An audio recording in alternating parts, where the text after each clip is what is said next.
They still play. Isn't that amazing? Barbara and Ray Ragg, a great couple. With us now are self-made millionaire Terry George and Adrian Mann, who advises lottery winners on how to handle their money. Morning to you both. Terry, I know you've made your own money. Has it changed your life? Has it made you a happier person, having a lot more money? It's definitely made me happier having money, because I can remember the days when I used to scrimp to get a pint of milk and a loaf of bread, and now I don't have those worries.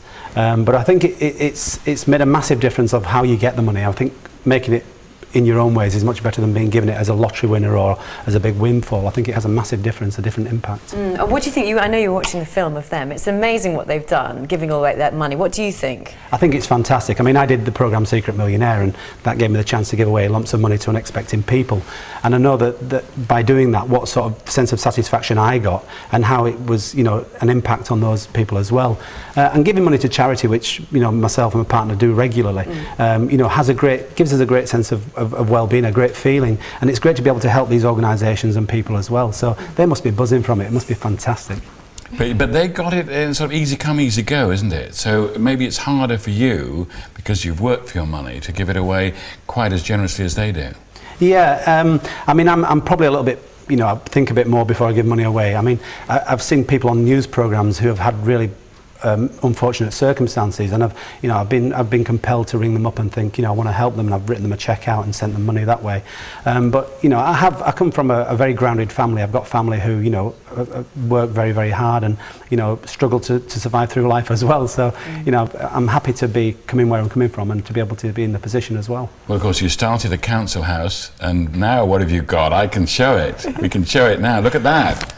Yes. That's grand, isn't it? Oh, and I tell you, we just won Britain's Best Home as well, and you know, having an accolade like that is better than having any money, to be honest. And the swimming pool. How often are you in that? Not often enough. No, there we are. As you can see. That's what Richmond do. They buy the swimming pool and don't use it. It was always a dream of mine to have a swimming pool, and to have a big house. And you know, now I've got that.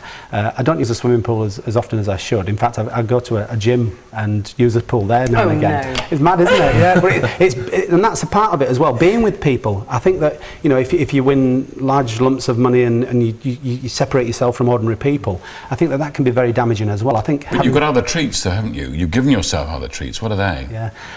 What do you mean, sorry? Well, other luxury, crazy goods, castle, swimming pool. Yeah, what else? I mean, they're about the biggest luxuries that I have. I'm a great. Well, I love photography, and I've got the best camera. I buy the latest camera equipment. I've got a nice car, and that's about it, really. Day to day, I mean, I go out and I'll shop at various shops. I don't go to all the designer stores. I'll go to the main high street stores as well, and people look at me sometimes with a carry bag and think, "What are you doing shopping there?" You know, but it's just I don't live an extravagant life, I don't think. Now, Adrian, you're the man who has the extraordinary job when somebody's won, I don't know, 10 million, whatever it is. You go and give them the cheque, don't you? How do most of them react when? Oh, probably all the emotions you can expect, really. I've seen lots of tears over the years, I've seen lots of whooping and wailing, I've seen lots of cheering, I've seen people running around our winners' lounge. A lot of people sit in silence as well, and I think that's sort of them contemplating the future, really, that sort of their life has literally changed overnight, and they've got a sort of a different life potentially ahead of them. Does it make them happier, do you think? Well, we actually commissioned some research a few years ago, and 97% of our winners said that they were either as happy or more happy after their win. Well, they'd have to say that, wouldn't they? They couldn't say, well, actually, I'm gloomy now, I hate all this money. You would like to think so, but actually my experience bears that out as well. I've been looking after winners for 6.5 years now, and I've kept in touch with a lot of them from the early days. And actually, they do phone me on a regular basis, and the research is very similar to my experiences. They are actually very happy after their win. And what do they do with the cash? Do they go right? Do they all do similar things when they first get it? I suppose there's probably a similar cycle that they go through. Each of them sort of go through it at different stages, I would say.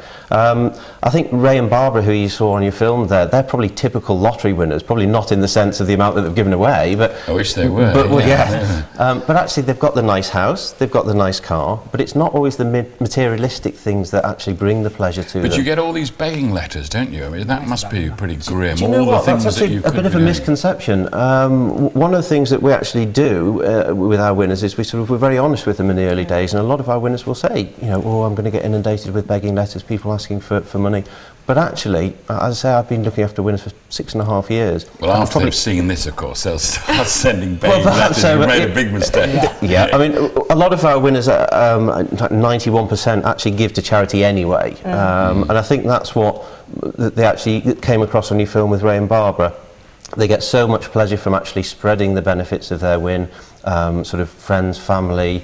I think 17% have paid off something like 5 mortgages or more. So they're all sort of sharing the benefits of it and sort of spreading the happiness. Isn't the key to it to make sure that they can use their money in such a way that they're then involved with the way the money is spent? Isn't that part of the good advice? So it's not just giving money and then sitting there. Absolutely, yeah. I think one of the things that people do often is very much sort of they put money into businesses so that they've got something to occupy themselves. And like you saw with Ray and Barbara, they go and visit the charities that they actually are giving money to. So that they're not just writing a cheque and sending it in the post. They're actually going and seeing what their money is buying and seeing the benefit. Yeah, for fear of you getting lots of letters as well, Terry. Do you get letters like that? And how do you make your choices? Well, I do get quite a few letters, to be honest, and some of them are absolutely ridiculous. And not as many as I thought as well, because that was one of my reservations of doing Secret Millionaire. You know, will I be bombarded with begging letters? And it wasn't as I expected it. But, you know, I tend not to... I find giving money to people who ask for it, for me, doesn't work for me. I like to give it to the unexpected, really, and I think that's the best way to deal with it. OK, I know you're talking to us later, but thanks for the moment, both. Thank you.